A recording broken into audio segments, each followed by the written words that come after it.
Next gen astro TV நேயர்களுக்கு astro KS ஐயங்காரின் பணிவான நமஸ்காரங்கள். குரு பெயர்ச்சி 2024-25 குரு பெயர்ச்சி அப்படின்னு சொல்லும்போது குரு பகவான் ஒரு ராசியிலிருந்து அடுத்த ராசிக்கு செல்லக்கூடிய காலகட்டத்தை குரு பெயர்ச்சின்னு சொல்கிறோம். இப்போ மேஷ ராசி கிருத்திகா நட்சத்திரம் 1ஆம் பாதத்திலிருந்து கிருத்திகா நட்சத்திரம் 2ஆம் பாதத்துக்கு போகிறார். 1/5/2024 மாலை 5:30 மணிக்கு வந்து மேஷத்திலிருந்து ரிஷபத்திற்கு குரு பகவான் செல்கிறார். 11/5/2025 வரலும் குரு பகவான் ரிஷபத்தில் இருக்க போகிறார். இந்த ஒரு வருஷம் ரிஷபத்தில் இருக்கக்கூடிய காலகட்டத்தில், அதாவது சித்திரை மாதம் குரோதி வருஷம் சித்திரை மாதம் 18ஆம் தேதியிலிருந்து விஸ்வாசு வருஷம் சித்திரை மாதம் 28ஆம் தேதி வரலும், அதாவது சித்திரை மாதத்தில் வந்து 18ஆம் தேதி குரோதி வருஷத்தில், அதாவது 1/5/2024 11/5/2025 வரையிலும் குரு பகவான் ரிஷபராசியில் இருக்கக்கூடிய பலன்களை இப்போ பார்க்க போகிறோம். இது ஏன் மிக முக்கியமானது அப்படின்னா, மெதுவாக செல்லக்கூடிய கிரகங்கள் அப்படின்னு சொல்லக்கூடியது, வருட கிரகங்கள்னு சொல்லக்கூடியது வந்து குரு, சனி, ராகு, கேது, இந்த கிரகங்களினுடைய பெயர்ச்சிகளை பற்றி சொல்லுவோம். இவர்கள்லாம் வந்து வருடத்திற்கு ஒரு முறை, குரு பகவான் ஒரு வருஷத்துக்கு ஒரு தரம் ஒரு ராசியிலிருந்து அடுத்த ராசிக்கு போகிறார். ஒரு நட்சத்திர பாதத்தை கடக்கிறதுக்கு 40 நாள் ஆகும். ஒரு டிகிரியை கடக்கிறதுக்கு 12 நாள் ஆகும் அவருக்கு. சனி பகவான் 2.5 வருஷமாகும். ராகு கேது 1.5 வருஷம் ஒரு ராசியிலிருந்து அடுத்த ராசி போகும்பொழுது. இதனால தான் அவர்களோட பெரிய மாற்றத்தை ஏற்படுத்தக்கூடிய, தாக்கத்தை ஏற்படுத்தக்கூடிய வல்லமை அவர்களுக்கு உண்டு. குரு பகவானை பொறுத்தவரையிலும் குரு பகவான் தனகாரகன், புத்திரகாரகன் அப்படின்னு காரகத்துவம் அப்படின்றது கொடுத்துருக்கு. அதாவது அவர் தான் அத்தாரிட்டி அந்த 2 விஷயத்துக்குமே. குரு பகவானை பொறுத்தவரையில் குருவை பொன்னன்னு சொல்லுவார். குரு பார்க்க கோடி நன்மை, குரு இருந்த வீட்டை விட பார்த்த வீடு சுபிட்சம் அதிகமாகும் அப்படின்னு சொல்லக்கூடியது ஜோதிட சாஸ்திரம். அதாவது இருக்கிற வீட்டிலையும் நல்லதை செய்வார், அவர் பார்க்கிற வீட்டில் வந்து மேலும் நல்லதை செய்யக்கூடிய ஒரு விஷயம் உண்டு. இயற்கை சுபரில் முதல் சுபராக கருதக்கூடியவர் குரு பகவான். நம்மளுடைய இந்த பிளானட்டரி பொசிஷனில் வந்து ரிஃப்ளெக்ஷன் ஆஃப் சன்லைட்டை வந்து எடுத்து பார்த்தோமே, ஆனால் சூரியனிலிருந்து வாங்கக்கூடிய கதிர்களை 2 மடங்காக பிரதிபலிக்கக்கூடியவர் வந்து குரு பகவான் அப்படின்றத வந்து சயின்டிஸ்ட் ஆராய்ச்சி இப்போ சொல்லியிருக்காங்க. அதனால் குருவினுடைய தாக்கம் ஒரு மனிதனுக்கு ஒரு பெரிய ஏற்றத்தை கொடுக்கும். ஏன்னா தனகாரகன், புத்திகாரகன், அதாவது தனகாரகன், அதை தவிர வந்து புத்திரகாரகன், அதை தவிர படிப்புக்கு எந்த ஒரு விஷயத்திலும் வீட்டில் சுபத்துவம் நடக்கணும் அப்படின்னா குருவினுடைய அந்த ஒரு ஆசீர்வாதம் இருக்கணும். அதனால தான் குரு பார்க்க கோடி நன்மைன்னு சொல்கிறது. குரு எந்தெந்த இடத்த பார்க்குறாரோ அந்தந்த இடமெல்லாம் அதீத சுபமாகும். இந்த இயற்கை சுபரான குரு பகவான் ஒன்று நல்லது செய்வார், இல்லை நல்ல எதையுமே செய்யாமல் இருப்பார். கெடுதல் அப்படின்றது வந்து யாருக்குமே செய்ய மாட்டார். ஏன்னா அதிகமான சுபர் அப்படின்னு சொல்லக்கூடியவர் குரு பகவான். அவர் வந்து சாத்வீக குணத்தை உடையவர். அதனால் வந்து யாருக்கும் தீமை அப்படின்ற ஒரு விஷயத்தை செய்ய முடியாத அளவுக்கு இருக்கும்.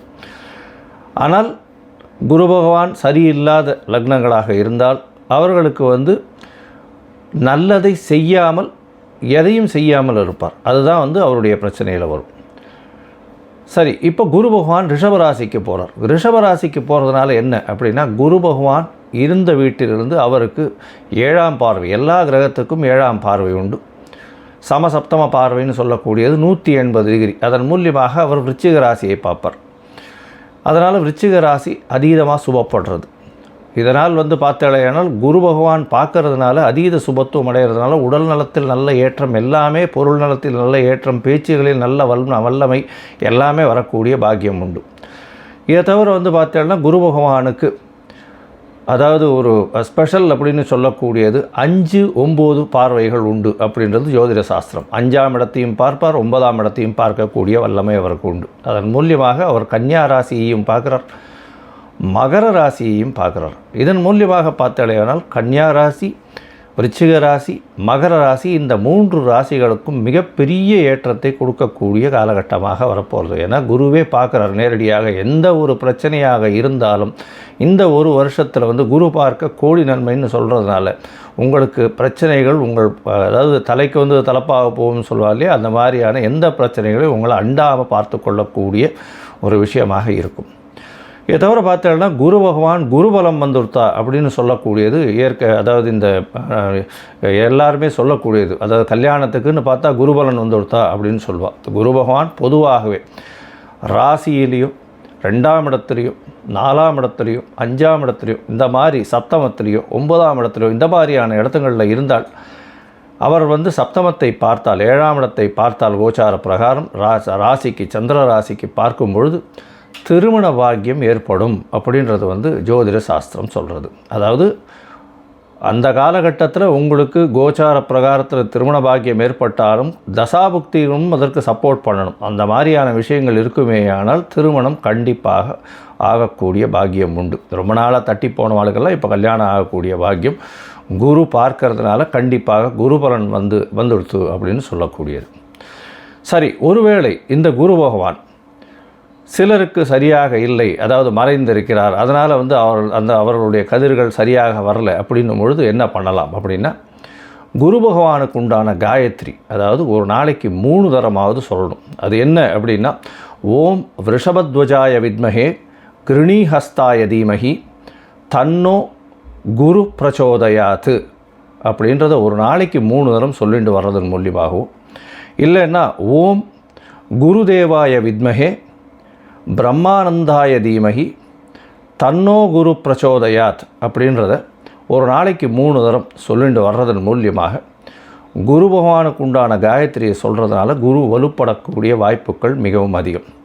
இதை தவிர தட்சிணாமூர்த்தியை வழிபடுறதும், வியாழக்கிழமை ஆஞ்சநேயருக்கோ இல்லைன்னா விநாயகருக்கோ போய் சுற்றிட்டு ஒரு 9 தரம் பிரதட்சணம் பண்ணிட்டு வர்றதும், தட்சிணாமூர்த்திக்கு மஞ்சள் நிற ஆடை அதாவது வஸ்திர தானம் கொடுக்கறதும், அதை தவிர படிக்கக்கூடிய குழந்தைகளுக்கு உங்களால் முடிஞ்ச ஹெல்ப் பண்ணுறது, அதாவது அவர்களுக்கு பொருள் உதவியோ பண உதவியோ எது பண்ண முடியுமோ அவர்களுக்கு உண்டான படிப்புக்கு உண்டான விஷயங்கள் வாங்கி கொடுக்கறதன் மூலியமாக, அதாவது அருகில் இருக்கக்கூடிய பாடசாலை இல்லைன்னா ஏழை மாணவர்கள் படிக்கிறதுக்கு உங்களால் முடிஞ்ச விஷயத்தை செய்யக்கூடியது.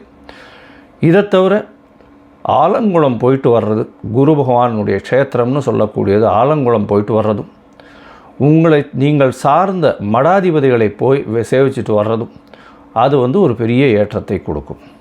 இதை தவிர பார்த்தாலேயானால் மூக்கு கடலை சுண்டல் வியாழக்கிழமை அருகில் இருக்கக்கூடிய விநாயகர் கோவிலில் விநியோகம் பண்ணுறதன் மூலியமாகவும், உங்களால் முடிஞ்ச அதாவது உங்களால் எந்த அளவுக்கு முடியுமோ அந்த அளவுக்கு அருகில் இருக்கக்கூடிய இதில் நெய் உங்களால் முடிஞ்சது கொடுக்கக்கூடியதாக இருந்ததுனால் அபிஷேகத்துக்கு இந்த குரு பகவானின் தாக்கத்திலிருந்து எந்த ஒரு பிரச்சனையாக இருந்தாலும் மிகவும் சுலபமாக செல்லக்கூடிய வாய்ப்புகள் நிச்சயமாக உண்டு. சரி, இப்போ மேஷம் முதல் மீனம் வரை குரு பகவான் ஒரு ராசியாக என்னென்ன பலன்களை தருவார் அப்படின்றது நம்ம இப்போ பார்க்கலாம். கன்னி, உத்திரம், ஹஸ்தம், சித்திரை இந்த 3 நட்சத்திரம் 9 பாதங்களை கொண்ட ராசியின் அதிபதி புத பகவான். இந்த குரு பெயர்ச்சி ஒரு பெரிய அமோகமான வரவேற்பை கன்னியா ராசிக்காரர்களுக்கு கொடுக்கிறது.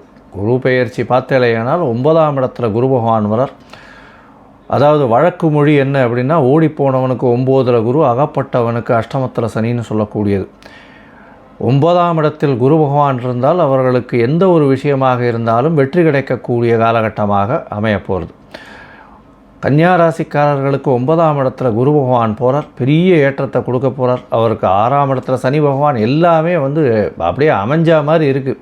இவ்வளவு நாளாக ஒரு கஷ்டத்தில் இருந்தால், அதாவது அவளுக்கு வேலை கிடைக்காம எல்லா விதத்துலேயும் பிரச்சனைகள் இருந்து, இப்போ கன்னியா ராசிக்காரர்களுக்கு பெரிய ஏற்றம் கொடுக்கக்கூடிய காலகட்டமாக அமையப்போகிறது. இந்த குரு பெயர்ச்சி பார்த்தாலேயானால் 1/5/2024 11/5/2024 வரை உண்டான காலகட்டத்தில் குரு பகவான் உங்களுடைய ராசிக்கு 9ஆம் இடத்துலேருந்து உங்களுடைய ராசியை பார்க்குறது பெரிய ஏற்றம். இதன் மூலியமாக உங்களுடைய உடல்நிலையில் நல்ல ஒரு மேன்மை ஏற்றம் கிடைக்கக்கூடிய காலகட்டம். ஏன்னா கேது பகவான் உங்களுடைய ராசியில் இருக்கிறதுனால சிறு சிறு பிரச்சனைகளை அடிக்கடி கொடுத்துட்டே இருப்பார். அதாவது அன்னோன் டிசீசஸ்ன்னு சொல்லக்கூடிய எந்த அந்த அந்த பிரச்சனைகள் என்னன்றதை வந்து தெரியாத அளவுக்கு வந்து போயிட்டே இருக்குமே தவிர அந்த காரணம் என்ன அப்படின்றது தெரியாத அளவுக்கு உங்களுக்கு உடல்நிலையில் பிரச்சனைகள் இருக்கும். இப்போ குரு பகவான் பார்க்கறதுனால நல்ல ஒரு ஏற்றம் உடல் நலத்தில் இருக்கக்கூடிய காலகட்டம். உங்களுடைய சிந்தனைகளும் பெரிய ஏற்றத்தை கொடுக்கக்கூடிய காலகட்டம். 9ஆம் இடத்தில் குரு பகவான் இருக்கிறதுனால தந்தையின் மூலியமாக அபரிமிதமான ஏற்றம் கிடைக்கும். உங்களுடைய மூதாதையர்கள் வழியான சொத்துக்கள் வந்து சேரும். உடல் நலத்தில் நல்ல ஏற்றம். வெளிநாடு போகணும்னு படிக்கிறதுக்கு வெளிநாடு போகணும்னு போகக்கூடியவர்களுக்கு கண்டிப்பாக வெளிநாடு போகக்கூடிய வாய்ப்புகள் உண்டு. பிஆர் விசா கிடைக்கக்கூடிய வாய்ப்புகள் நிச்சயமாக உண்டு. மேல் படிப்புக்கு கண்டிப்பாக வெளிநாடு போகக்கூடிய பாக்கியம் உண்டு. மேல் படிப்பை குறிக்கக்கூடியது 9ஆம் இடம், அதுவும் குருவே இருக்கிறதுனால நல்ல ஒரு ஏற்றம் கிடைக்கும். உங்களுடைய ராசிக்கு 9ஆம் இடத்தில் இருக்கக்கூடிய குரு பகவான் உங்களுடைய ராசியையும் பார்க்குறார், 3ஆம் இடத்தையும் பார்க்குறார், 5ஆம் இடத்தையும் பார்க்குறார். பெரிய விசேஷம். இதன் மூலியமாக பார்த்தேனால் உங்களுடைய ராசியின் 5ஆம் இடத்தை 9ஆம் பார்வையாக பார்க்கறதுனால இவ்வளவு நாள் திருமணமாய் குழந்தை பிராப்தி இல்லாதவர்களுக்கு கண்டிப்பாக குழந்தை பிராப்தி ஏற்படக்கூடிய பாக்கியம் நிச்சயமாக உண்டு.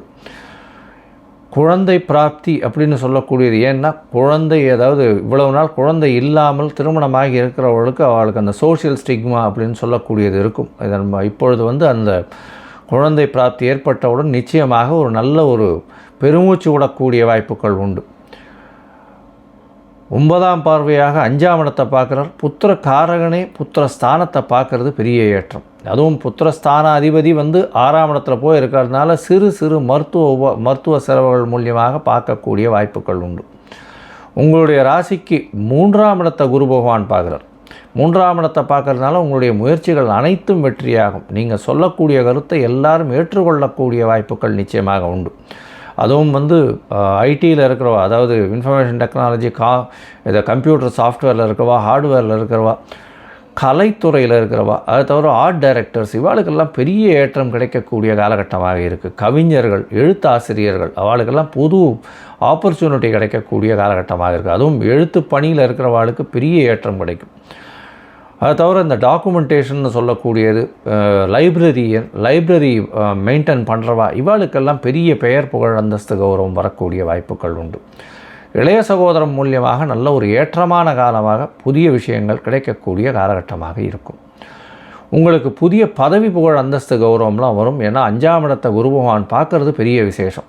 உங்களுடைய ராசிக்கு 5ஆம் இடத்தை பார்க்குற நல்ல ஒரு ஏற்றம் கிடைக்கக்கூடிய காலகட்டமாக இந்த குரு பெயர்ச்சி அமையப்போகிறது.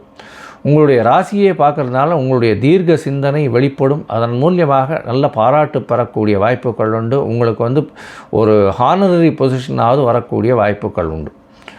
இந்த குரு பெயர்ச்சி பார்த்தாலேயானால் பொதுவாகவே கன்னியா ராசிக்காரர் இவ்வளவு நாள் கஷ்டப்பட்டதுக்கெல்லாம் பெரிய விடிவு காலமாக இந்த குரு பெயர்ச்சி அமையிறது.